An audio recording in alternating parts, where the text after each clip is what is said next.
बिस्मिल्लाहिर्रहमानिर्रहीम। अस्सलामुअलैकुम नाज़रीन गिरामी, अगर आप किसी बड़े शहर में रहते हैं तो ट्रैफिक जाम से जरूर वाकिफ होंगे। अमूमी तौर पर ट्रैफिक जाम चंद मिनटों में खुल जाता है, लेकिन अगर कोई खास मौका हो तो ये कई घंटों पर भी मुहित हो सकता है। लेकिन आपको ये जानकर हैरानी होगी कि चीन में सन 2010 में एक ऐसा ट्रैफिक जाम भी लगा था जो पूरे 10 दिन तक चलता रहा। ये traffic jam China national highway 110 पर बीजिंग तिब्बत एक्सप्रेसवे पर अंदरूनी मंगोलिया में लगा था। ये जाम 13 अगस्त 2010 को लगना शुरू हुआ, जिसने हजारों गाड़ियों की रफ्तार सुस्त कर दी और इनकी 100 किलोमीटर तवील कतारें लग गईं। अगले 10 दिन तक जारी रहने वाला ये ट्रैफिक जाम इतना शदीद था कि बाज लोग पूरे दिन में अपनी गाड़ी को सिर्फ 1 किलोमीटर तक ही चला पाए। जो गाड़ियां निकलती उनकी जगह नई गाड़ियां आकर फंसती रहती। बाज गाड़ियां तो पूरे 5 दिन तक भी इस 10 रोजा ट्रैफिक जाम में फंसी रहीं। इसे दुनिया की तारीख का सबसे बड़ा ट्रैफिक जाम भी करार दिया जाता है। आप सोच रहे होंगे कि इतना तवील ट्रैफिक जाम कैसे लग सकता है, तो इसकी वजह तो ये है कि चाइना नेशनल हाईवे 110 पर गुज़श्ता कुछ सालों के दौरान सालाना 40% से ज्यादा ट्रैफिक बढ़ी है। मिसाल के तौर पर हाईवे की गुंजाइश 1000 गाड़ियां गुजारने की है, लेकिन इस पर यकदम 1400 गाड़ियां आ जाएं तो यकीनन मसला तो पैदा होगा। अब अगर कई साल तक ये औसत बढ़ती रहे तो क्या सूरत हाल पैदा होगी, इसका अंदाजा लगाना मुश्किल नहीं है। बाज रिपोर्ट्स के मुताबिक जब ट्रैफिक जाम लगा तो उस वक्त इस हाईवे पर आखिरी गुंजाइश से भी 60% ज्यादा गाड़ियां मौजूद थीं। इस ट्रैफिक जाम की असल वजह बीजिंग की तरफ जाने वाले हैवी ट्रकों की तादाद में अचानक इजाफा था, जिसकी वजह से सड़क की मुरम्मत करनी पड़ी।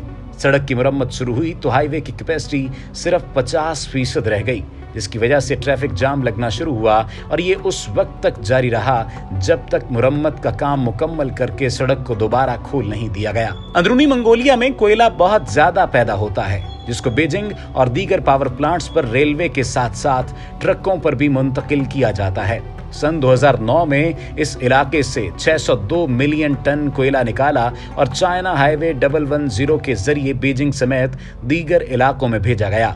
सन 2010 में जब ये जाम लगा तो इस साल मजमूई तौर पर इस इलाके से 730 मिलियन टन कोयला निकालकर ट्रांसपोर्ट किया गया था, जिसका बड़ा हिस्सा इसी हाईवे से गुजरता था। आप अंदाजा लगाइए कि कोयले की पैदावार कितनी थी। हाईवे पर ट्रैफिक जाम हुआ तो मौका परस्तों की भी मौजें लग गईं और उन्होंने ग्राम फरोशी के जरिए खूब मुनाफा कमाया। अमूमी तौर पर पानी की एक बोतल जो बहुत ही कम यानी सिर्फ 1 युआन में मिलती थी, वो इन गाड़ियों में फंसे हुए मुसाफिरों को 15 युआन तक में बेची गई। इसके अलावा नूडल्स की कीमतें भी 3 गुना बढ़ गईं, जबकि कुछ मकामी लोगों ने साइकिलों पर दुकानें खोल ली और फंसे हुए मुसाफिरों को महंगे दामों चीजें फरोख्त करते रहे। हालात जब बेकाबू हुए तो हुकूमत को मुदाखलत करना पड़ी और ट्रैफिक जाम खुलवाने के लिए मुख्तलिफ इक़दामात उठाना पड़े।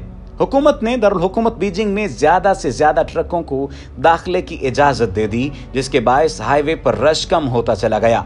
इसके अलावा जो नए ट्रक कोयले और दीगर सामान लेकर आ रहे थे, उनकी कंपनियों को कहकर ऑपरेशंस रुकवा दिए गए, जिसके बायस अगस्त के आखिर तक बड़ी मुश्किल से ये ट्रैफिक जाम खुला और चीन के अवाम ने सुख का सांस लिया।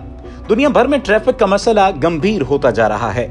ज्यादा से ज्यादा लोग अपनी जाती गाड़ियों में सफर कर रहे हैं, जिसकी वजह से सड़कों पर ट्रैफिक जाम मामूल बन गया है, जिससे न सिर्फ आलूदगी में इजाफा हो रहा है बल्कि हुकूमतों के लिए भी ये मसला दर्द सर बन चुका है। माहिरीन कहते हैं कि ट्रैफिक के मसले पर मुतबादिल ज़राए की फराहमी के जरिए काबू पाया जा सकता है। शहरों में पब्लिक ट्रांसपोर्ट के निज़ाम को सस्ता, तेज रफ्तार और ज्यादा बेहतर किया जाए ताकि लोग अपनी गाड़ियों की बजाय पब्लिक ट्रांसपोर्ट को तरजीह दें। इसके अलावा रेलवेज के नए ट्रैक्स के जरिए भी ट्रैफिक में कमी लाई जा सकती है। हाईवेज पर सुरंगों की खुदाई के जरिए भी ट्रैफिक के मसाइल से छुटकारा हासिल किया जा सकता है। क्या आप भी कभी ट्रैफिक जाम में फंसे हैं? आपका तजर्बा कैसा रहा और कितनी देर तक आपको सड़क पर ही खड़े रहना पड़ा है? अपने तजर्बे के हवाले से हमें कमेंट्स में जरूर आगाह कीजिए।